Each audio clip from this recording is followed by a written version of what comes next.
of Ukraine, a really courageous man, and I look forward to hearing what he has to say to us. And of course, importantly, the Secretary General will be with us, and we have been echoing from the beginning all of his pleas for an end to this conflict. You know, it's 40 days we're looking at this, and I personally, professionally feel this isn't a moment we can suspend our humanity. What's happened in Bucha, in other towns in the Kyiv region, is absolutely appalling. We want to see these heinous atrocities responded to. The Russian authorities were in control of those areas. We know that the Russian authorities have responsibility. We need to see that there will be no impunity for these absolutely appalling crimes in Bucha, anywhere, anytime, ever. There can be no impunity for these crimes. What will your message be to President Zelensky from Ireland? Well, the message from the beginning has been we stand with Ukraine. We stand with the Ukrainian people. We want to see an end to this war. We will repeat in front of him the pleas we have made from day one with the Russian Federation at the table. Stop this war now. Go home. We want to see a return to a peaceful environment. We want to see the humanitarian situation addressed, and we want to see accountability. And we are working, the Irish Foreign Minister has spoken publicly in the last few days about the support we're giving to the Ukrainian authorities, as is the European Union, to collect evidence, to ensure that those people we've seen in those horrendous images, I think of my brother, my father, my sister lying on a street with their hands tied behind their back and a bullet in their head. This is completely unacceptable. Heinous crimes. We're sitting at that table, we all sitting at that table, not just share a responsibility from a humanitarian perspective, we're responsible for the maintenance of international peace and security, so let's get on with that job. Thanks. Ambassador, yesterday,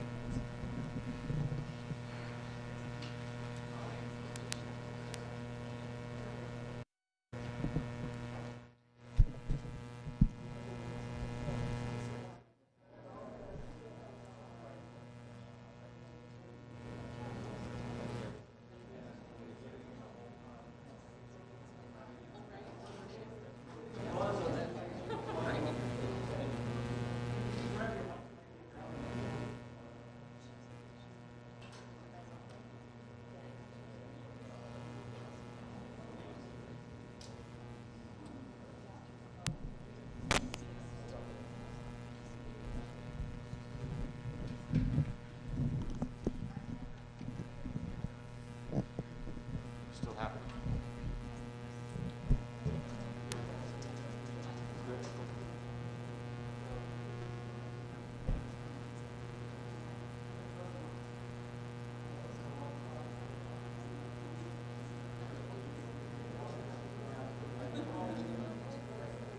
Bill.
Hey Bill, how's it?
Hey Bill, headset.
Good morning, everyone. The 9010th meeting of the Security Council is called to order.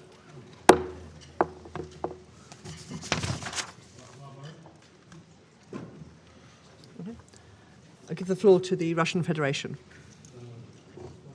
Председатель, прежде чем мы дойдем до утверждения повестки дня, хотел бы выразить протест в связи с тем, что только что начавшееся британское председательство обошлось с двумя нашими запросами на созыв заседания Совета Безопасности в связи с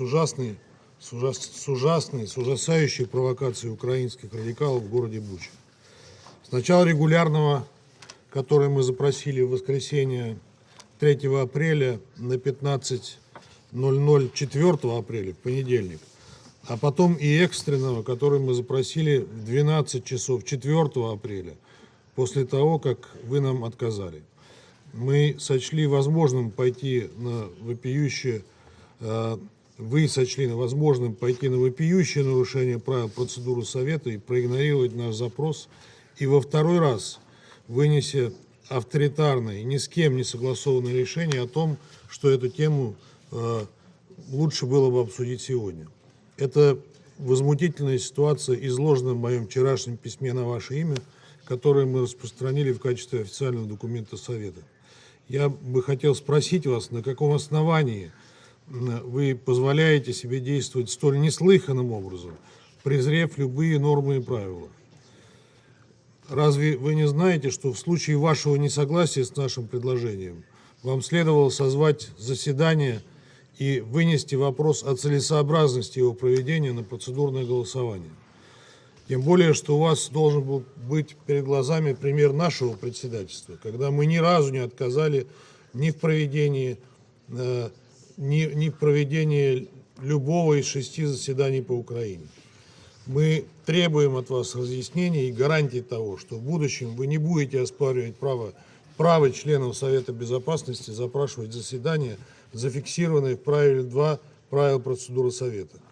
Напомню его по-английски. The President shall call a meeting of the Security Council at the request of any member of the Security Council. Благодарю вас. I thank the representative of the Russian Federation. Is there anyone else who wants to comment on this? I will explain the presidency's position in just a moment. Okay. If I could respond to your points from the Russian Federation, we did not reject your request for a meeting. We received your letter on Sunday, and it is the responsibility, with the obligation of the presidency to schedule a meeting. You particularly requested a meeting for a time on Monday. Our proposal as presidency was to schedule the meeting either alongside the meeting today, so well within the 48-hour limit, which is the convention of the Security Council, or to hold the meetings sequentially, one after the other. And I understand that the Russian Federation turned down both proposals, but I wish to be clear that we did not reject the request for a meeting. The deferral proposed was less than 24 hours, and to be clear, we share the view that this is an urgent situation, and we have, as I say, offered the Russian Federation either a separate meeting today or to combine it with this one. And so, as far as the presidency is concerned, we did everything in line with the provisional rules of procedure and with precedent. We have received no other complaints from council members on the subject. I give the floor to the Russian Federation. Благодарю вас. У нас есть доказательства, фактические доказательства того, что это было не менее чем за 24 часа до заседания, которое мы просили провести. Это все зафиксировано документально. Если это кому-то интересно, мы готовы это представить.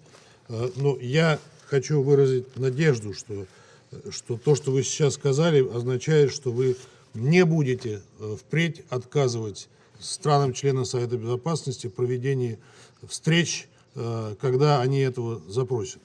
Благодарю вас. I thank the representative of the Russian Federation. The presidency will not refuse to host meetings in the future, and I hope that that now closes that point and we can proceed with the adoption of the agenda. The provisional agenda for this meeting is letter dated the 28th of February 2014 from the Permanent Representative of Ukraine to the United Nations, addressed to the President of the Security Council, S/2014/136. The agenda is adopted. I should like to start by taking the opportunity to pay tribute on behalf of this Council to Her Excellency Lana Naseba, the Permanent Representative of the United Arab Emirates, for your service as the President of the Council for the month of March. I'm sure I speak for all of us in expressing our deep appreciation to Ambassador Naseba and her team for the skillful conduct of the Council's business last month. Thank you very much indeed to your team. In accordance with Rule 37 of the Council's Provisional Rules of Procedure, I invite the representative of Ukraine to participate in this meeting. It is so decided.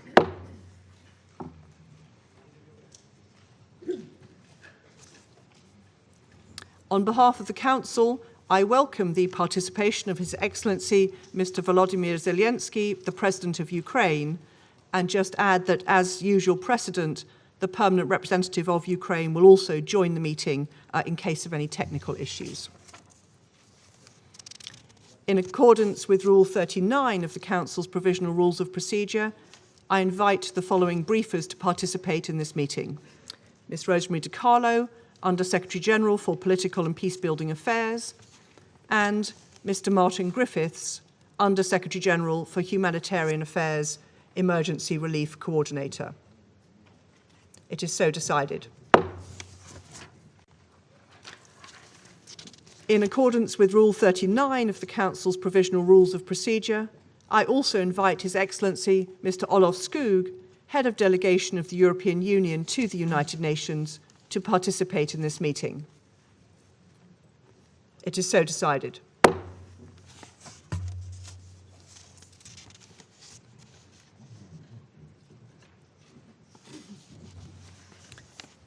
The Security Council will now begin its consideration of item 2 of the agenda.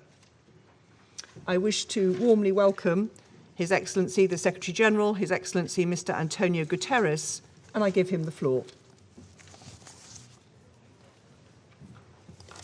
Madam President, Excellencies, the war in Ukraine is one of the greatest challenges ever to the international order and the global peace architecture founded on the United Nations Charter, because of its nature, intensity, and consequences. We are dealing with the full-fledged invasion on several fronts of one member state of the United Nations, Ukraine, by another, the Russian Federation, a permanent member of the Security Council, in violation of the United Nations Charter, and with several aims, including redrawing the internationally recognized borders between the two countries. The war has led to senseless loss of life, massive devastation in urban centers, and the destruction of civilian infrastructure.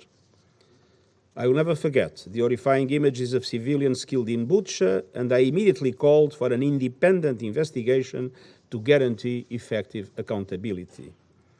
And I'm also deeply shocked by the personal testimony of rapes and sexual violence that now are emerging. The High Commissioner for Human Rights has spoken of possible war crimes, grave breaches of international humanitarian law, and serious violations of international human rights law. And the Russian offensive has also led to the displacement of more than 10 million people in just 1 month, the fastest forced population movement since the Second World War. Far beyond Ukraine's borders, the war has led to massive increases in prices of food, energy, and fertilizers, because Russia and Ukraine are linchpins of these markets. It has disrupted supply chains and increased the cost of transportation, putting even more pressure on the developing world. Many developing countries are already on the verge of debt collapse due to the impact of the COVID-19 pandemic and the lack of adequate liquidity and debt relief, stemming ultimately from the unfair nature of our global economic and financial system. For all these reasons, it is more urgent by the day to silence the guns. That is why I asked the Emergency Relief Coordinator, Martin Griffiths, to travel to Russia and Ukraine to press for an urgent humanitarian ceasefire. And the Secretary-General Griffiths will update you on the humanitarian situation and the results of his contacts so far. And the Secretary-General Di Carlo will also brief you on the political and human rights dimensions. But as Secretary-General of the United Nations, it is my duty to call the attention of the Council to the serious damage being done to the global economy and particularly to vulnerable people and developing countries. Madam President, our analysis indicates that 74 developing countries with a total population of 1.2 billion people are particularly vulnerable to spiking food, energy, and fertilizer costs. Debt obligations take up some 16% of developing countries' export earnings, and in small island developing states, the figure is 34% and rising because of increased interest rates and the need to pay for expensive imports. In the past months alone, wheat prices have increased by 22%, maize by 21%, and barley by 31%. Brent oil prices on the 1st of April were more than 60% higher than at the same time last year. A series of events have led to that, not only the present situation. Natural gas and fertilizer prices more than double over the same period. We are already seeing some countries move from vulnerability into crisis and signs of serious social unrest. The flames of conflict are fueled by inequality, deprivation, and underfunding. With all the warning signals flashing red, we have a duty to act. Madam President, the Global Crisis Response Group on Food, Energy and Finance that I set up last month has formulated some initial recommendations for the consideration of Member States, international financial institutions, and others. On food, we are urging all countries to keep markets open, resist unjustified and unnecessary export restrictions, and make reserves available to countries at risk of hunger and famine. This is not the time for protectionism. Humanitarian appeals must be fully funded. People caught up in crisis around the world cannot pay the price for this war. On energy, the use of strategic stockpiles and additional reserves could help ease this energy crisis in the short term. But the only medium and long-term solution is to accelerate the deployment of renewable energy, which is not impacted by market fluctuations. These will allow the progressive phase-out of coal and other fossil fuels, and renewables are already cheaper in most of the cases. And on finance, international financial institutions must go into emergency mode. We need urgent action by the G20 and international financial institutions to increase liquidity and fiscal space so that governments can provide safety nets for the poorest and most vulnerable. The reform I've been calling for the global financial system is long overdue. All these actions are closely linked with the prevention agenda and with building and sustaining peace. Madam President, the war in Ukraine must stop now.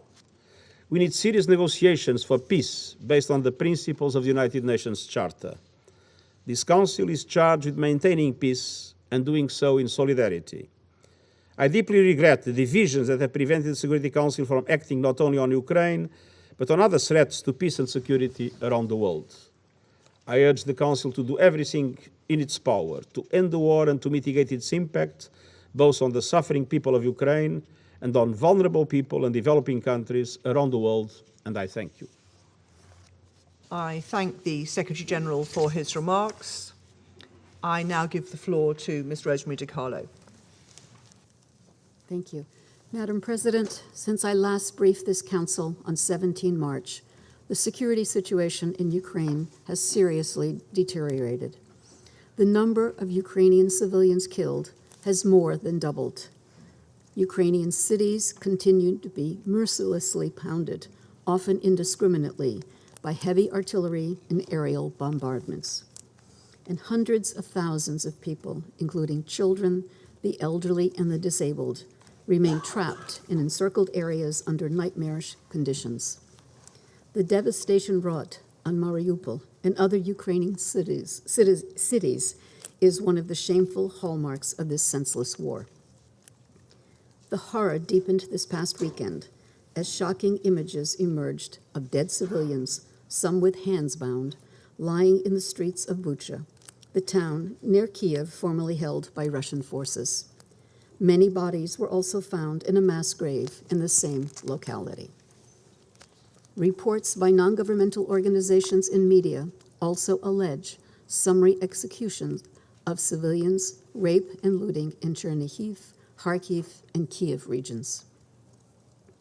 Madam President, away from the fighting, diplomatic efforts to end this war, including direct talks between Ukrainian and Russian representatives, have continued. We commend the government of Turkey for hosting these discussions, as well as the efforts of many others engaging with Russia and Ukraine to help bring about peace. We welcome the willingness of the sides to continue engaging to reach a mutual understanding. This requires good faith and earnest efforts, and progress in the negotiations should be translated quickly into action on the ground. While there has been a reported reduction of Russian troops in attacks around Kyiv and Chernihiv, such moves should not be merely tactical, repositioning forces for renewed attacks on Ukrainian cities and towns elsewhere.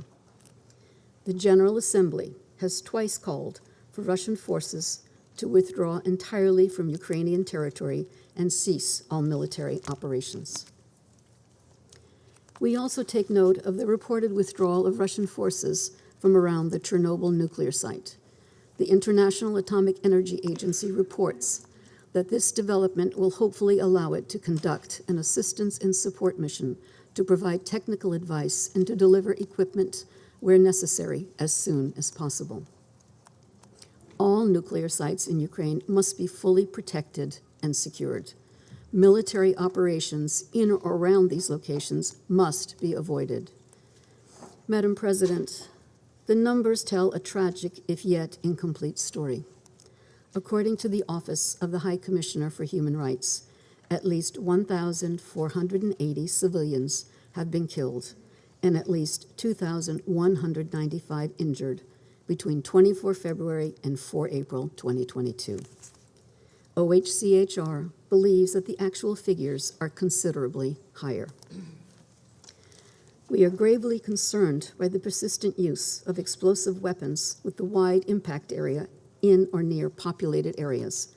Such weapons are causing most civilian casualties, as well as massive destruction of civilian infrastructure, including residential buildings, hospitals, schools, water stations, and electricity systems. OHCHR has received credible allegations that Russian forces have used cluster munitions in populated areas at least 24 times. Allegations that Ukrainian forces have used such weapons are also being investigated. As noted by the High Commissioner, indiscriminate attacks are prohibited under international humanitarian law and may amount to war crimes. The massive destruction of civilian objects and the high number of civilian casualties strongly indicate that the fundamental principles of distinction, proportionality, and precaution have not been sufficiently adhered to. In besieged cities, a significant increase in mortality rates among civilians can also be attributed to the disruption of medical care and basic services. People with disabilities and the elderly are particularly vulnerable. As of 4 April 2022, the World Health Organization has reported a total of 85 attacks on healthcare facilities, resulting in at least 72 fatalities and 43 injuries. Madam President, we are seriously concerned about reports of cases of arbitrary arrests and enforced disappearances of persons who have been vocal against the Russian invasion. As of 30 March, OHCHR has documented the arbitrary detention and possible enforced disappearance of 22 journalists and civil society members in Kyiv, Kherson, Luhansk, and Zaporizhia regions. 24 local officials have also been detained in regions under Russian control, 13 of whom have been subsequently released. We call for the immediate release of all individuals who have been arbitrarily detained, including journalists, local officials, civil society activists, and others. Also, as of 30 March, OHCHR has recorded 7 journalists and media workers killed since hostilities began. Another 15 have come under armed attack, 9 of whom were injured. Allegations of conflict-related sexual violence perpetrated by Russian forces have also emerged. These include gang rape and rapes in front of children. There are also claims of sexual violence by Ukrainian forces and civil defense militias. The UN Human Rights Monitoring Mission in Ukraine continues to seek to verify all these allegations. We're also concerned about disturbing videos depicting abuse of prisoners of war on both sides. All prisoners of war must be treated with dignity and full respect for their rights in accordance with international humanitarian law. Madam President, the many credible allegations of serious violations of international humanitarian law and international human rights law from areas recently retaken from Russian forces must not go unanswered. We support efforts to examine these allegations and to gather evidence. Ensuring accountability and justice for acts committed during the war will not be easy, but it is essential. Madam President, we are heartened by the generosity of neighboring countries who have accepted millions of refugees and the solidarity of the Ukrainian people who are hosting their displaced compatriots. With more than 10 million people displaced either within Ukraine or abroad as refugees, roughly 1/4 of the population, the United Nations is gravely concerned about the heightened risk of human trafficking. Indeed, suspected and verified cases of human trafficking are surfacing in the surrounding countries, according to the International Organization for Migration. Madam President, this war is devastating Ukraine now, but it also threatens its future. Early assessment projections by UNDP suggest that if the war continues through 2022, Ukraine faces the prospect of seeing 18 years of socioeconomic progress lost. This would set the country and the region back decades and leave deep long-term social and economic fissures. UN agencies, including UNDP, are working to help preserve Ukraine's hard-won development gains. This involves supporting the government to sustain essential government structures and basic services, including emergency measures to sustain livelihoods, such as cash-based assistance. Madam President, the war in Ukraine has damaged Europe's security architecture. Its economic repercussions are already evident far from the battlefield. The longer the war continues, the greater the risk that it will further weaken the global institutions and mechanisms dedicated to preserve peace and security. The war was started by choice. There is no inevitability to it or to the suffering it is causing. The United Nations is ready to do everything within its means to help bring an end to it. Thank you, Madam President. I thank Mr. Carlo for her briefing. And I now give the floor to Mr. Martin Griffiths. Thank you, Madam President. As you've just heard from the Secretary General and Under Secretary General De Carlo, Ukrainian civilians are paying far too high a price for this war. I want to speak briefly about humanitarian needs and what we're doing to meet them before I then refer to my recent travels. In the last 6 weeks, as we have heard, at least 1,430 people have been killed, among them over 121 children, and we know this is very likely a serious underestimate. Homes and civilian infrastructure, bridges, hospitals, schools have been damaged and destroyed.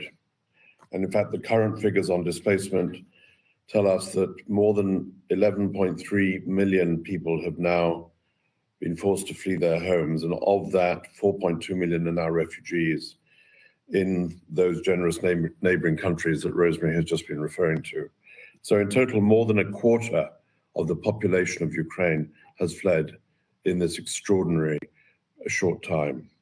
And unfortunately, we can imagine that these figures will continue to rise until we can find a pause and some peace. Madam President, the ground and air offensives and counteroffensives are making life nearly impossible for many civilians in Ukraine.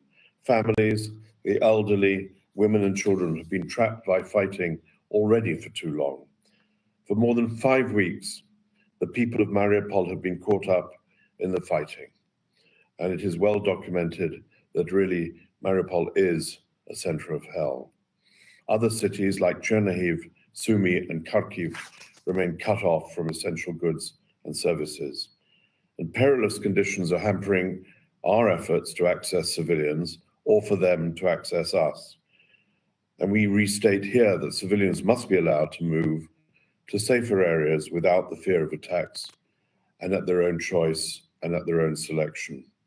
It's vital that all parties to the conflict respect their obligations under international humanitarian law to protect civilians and to allow impartial humanitarian organizations safe, rapid, unimpeded access to all civilians in need wherever they are in Ukraine.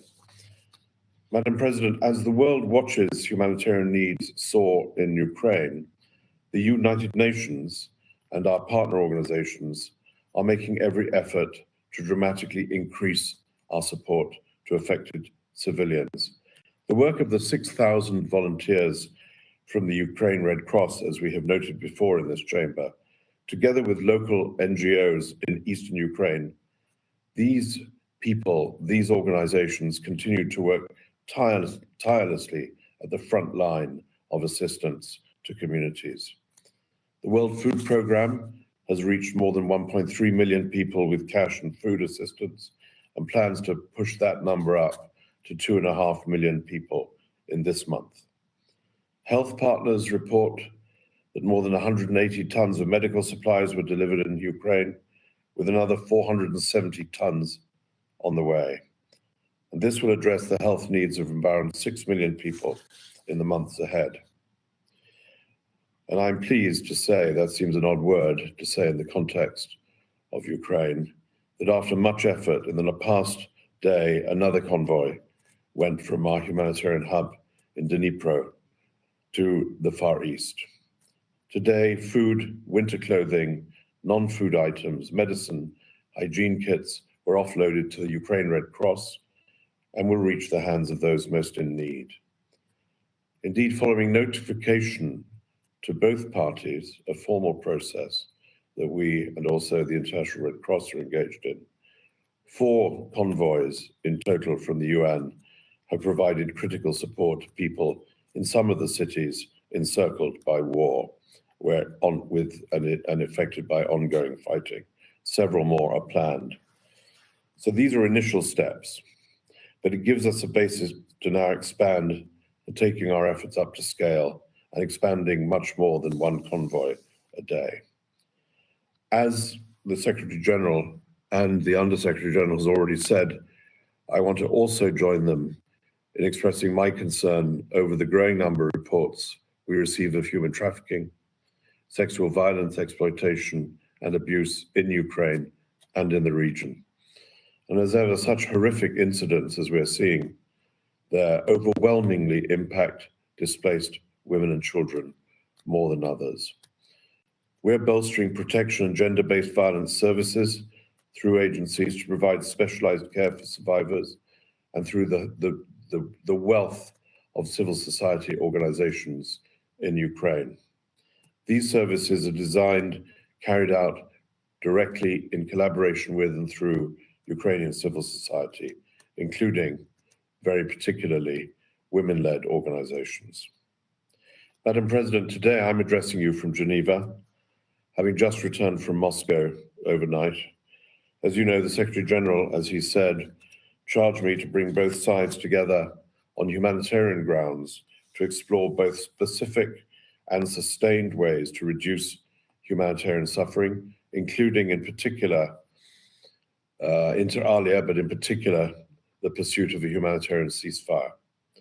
Yesterday in Moscow, I had long and frank exchanges with the Minister of Foreign Affairs, Sergei Lavrov, and his deputy, Sergei Vershinin, and then separately with Alexander Fomin, the Deputy Minister of Defense.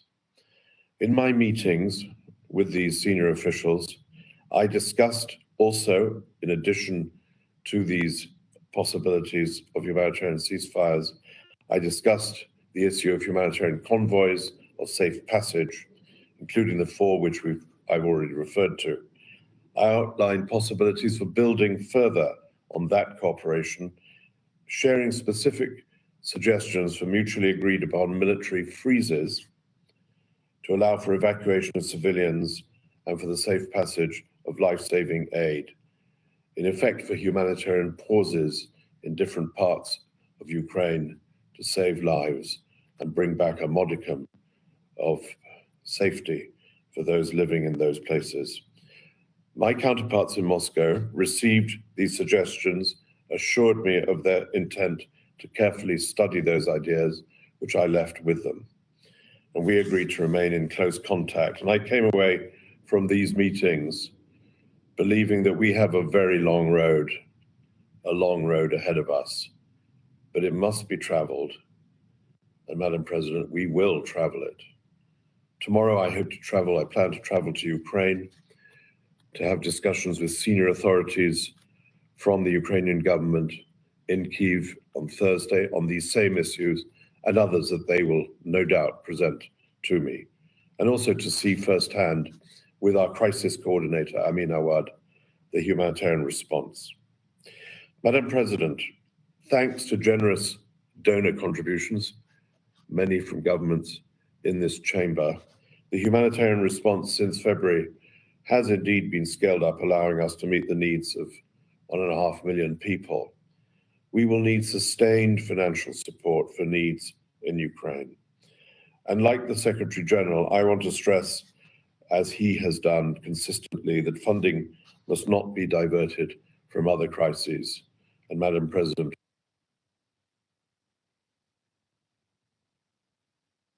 for Afghanistan, that is one example.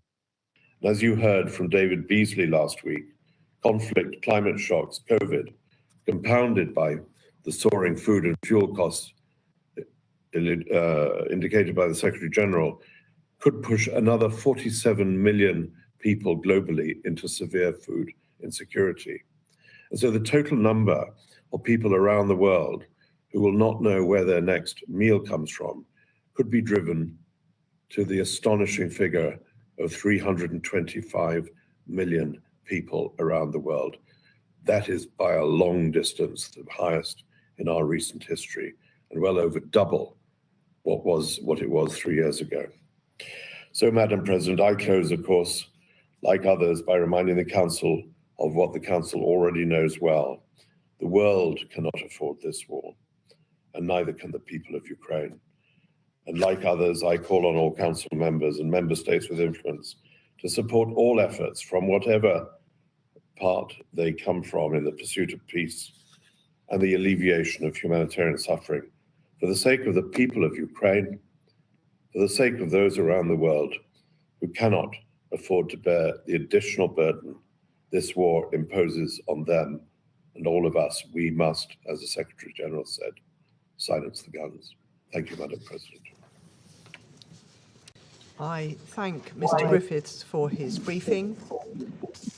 I now give the floor to His Excellency Mr. Volodymyr Zelensky, the President of Ukraine. You have the floor, sir.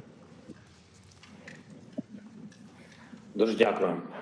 Шановна пані голова, пане генеральний секретар, шановні члени Радбезу та інші учасники цього засідання. Дякую за можливість. Впевнений, мене сьогодні почують і всі представники держав-членів ООН. Вчора я повернувся з нашого міста Буча, днями звільненого від військ Російської Федерації. Складно знайти такий воєнний злочин, який окупанти не вчинили би там. Російські військові розшукували і цілеспрямовано вбивали кожного, хто служив нашій державі. Вони розстрілювали жінок з дверима будинків, коли підходили, і просто кликали того, хто є живий. Вони вбивали цілі родини, дорослих вбивали і дітей, і намагались спалити їх тіла.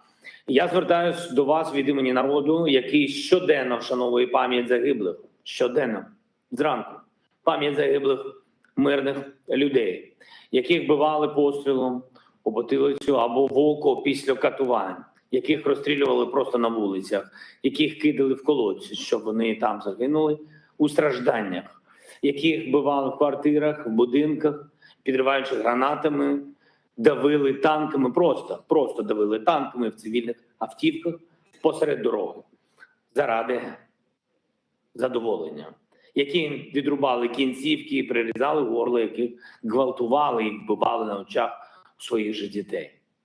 Їм виривали язик лише тому, що не чули від них того, що хотіли почути. Чим це відрізняється від того, що робили терористи Даїш на захопленій ними території? Хіба що тим, що це робить постійний член Ради безпеки Організації Об'єднаних Націй. Руйнує внутрішню єдність держав, руйнує державні кордони, заперечує право більш ніж десятка народів на 2 континентах на самовизначення і самостійне державне життя. Проводить послідовну політику знищення етнічної та релігійної різноманітності, розпалює війни і свідомо веде їх так, щоб вбити якнайбільшу кількість звичайних мирних людей, щоб зруйнувати якнайбільше звичайні мирні міста, щоб залишити в країні, куди заводить свої війська, тільки руїни і масові поховання. Все це ви бачили.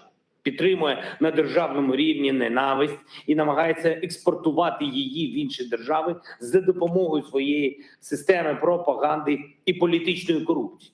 Провокує глобальну продовольчу кризу, яка може призвести до голоду в державах Африки, в державах Азії, і точно закінчиться масштабним політичним хаосом в країнах, де стабільність продовольчих цін – базовий фактор внутрішньої безпеки. Тож, де ця безпека, яку має гарантувати Рада безпеки? Її немає, хоча і є Рада безпеки, як є It's not there, although there is a Security Council. So where is the peace? Where are those guarantees that the United Nations needs to guarantee? It is obvious that the key institution of the world, which must ensure the coercion of any aggressor to peace, simply cannot work effectively. Now the world can see that what Russian military did in Bucha while keeping the city under their occupation. But the world has yet to see what they have done in other occupied cities and regions of our country. Geography might be different or various, but cruelty is the same, crimes are the same, and accountability must be inevitable. Ladies and gentlemen, I would like to remind you of Article 1, Chapter 1 of the UN Charter. What is the purpose of our organization? Its purpose is to maintain peace and make sure that peace is adhered to. And now the UN Charter is violated literally, starting with the Article 1.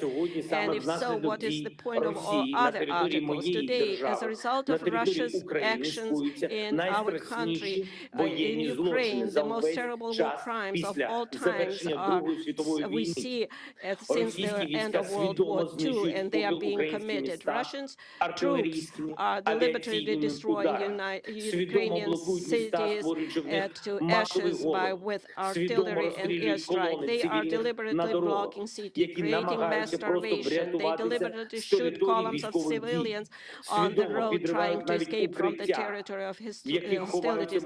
They even deliberately blow up shelters where civilians hide from airstrike. They are deliberately creating conditions in the temporarily occupied territories so that as many civilians as possible are killed there. The massacre in our city of Bucha is only one, unfortunately, only one of many examples of what the occupiers have been doing on our land for the past 41 days. And there are many more cities, similar places where the world has yet to learn the full truth. Mariupol, Kharkiv, Chernobyl, Tyrka, Borodyanka, and dozens other Ukrainian communities, each of them is similar to Bucha. I know, and you know perfectly well what the representatives of Russia will say in response to the accusations of these crimes. They have said that many times. The most significant was after the shooting down of the Malaysian Boeing over Donbass by Russian forces with Russian weapons, or during the war in Syria. They will blame everyone just to justify their own actions. They will say that there are various versions, different versions, and it is impossible to establish which one of those versions is true. They will even say that the bodies were of those kills were allegedly thrown away, and all videos are staged. But it is 2022 now. We have conclusive evidence, so there are satellite images, and we can conduct full and transparent investigation. That is what we are interested in. Maximum access for journalists, maximum cooperation with international institutions, involvement of the International Criminal Court, complete truth and full accountability. I'm sure that every member state of the UN should be interested in this. For what? In order to punish once and for all those who consider themselves privileged and believe that they can get away with anything. So show all the other potential war criminals in the world how they will be punished. If the biggest one is punished, then everyone is punished. And why did Ukraine come to Ukraine? I will tell you, because Russia's leadership feels like colonizers. In ancient times, they need our wealth, our people. Russia has already deported hundreds of thousands of our citizens to their country. They abducted more than 2,000 children, just simply conducted those children and continue to do so. Russia wants to turn Ukraine into silent slaves. The Russian military are looting openly the cities and villages they have captured. This is wide-scale looting. They are stealing everything, starting with food, ending with earrings, gold earrings that are pulled out and covered with blood. We are dealing with a state that is turning the veto into the UN Security Council into the right to die. This undermines the whole architecture of global security. It allows them to go unpunished. So they are destroying everything that they can. So if this continues, the countries will rely only on the power of their own arms to ensure their security, and not on international law, not rely on international institutions. The United Nations can be simply closed. Ladies and gentlemen, are you ready to close the UN? Do you think that the time of international law is gone? If your answer is no, then you need to act immediately.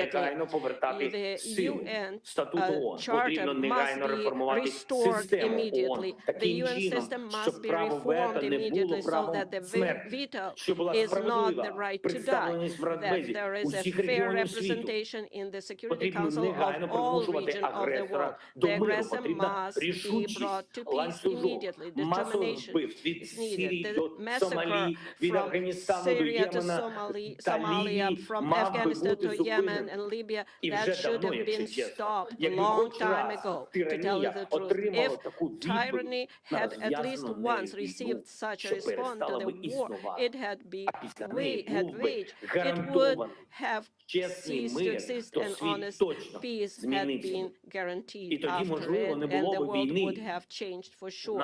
And then perhaps there would not be war in my country against our people, against Ukrainian people,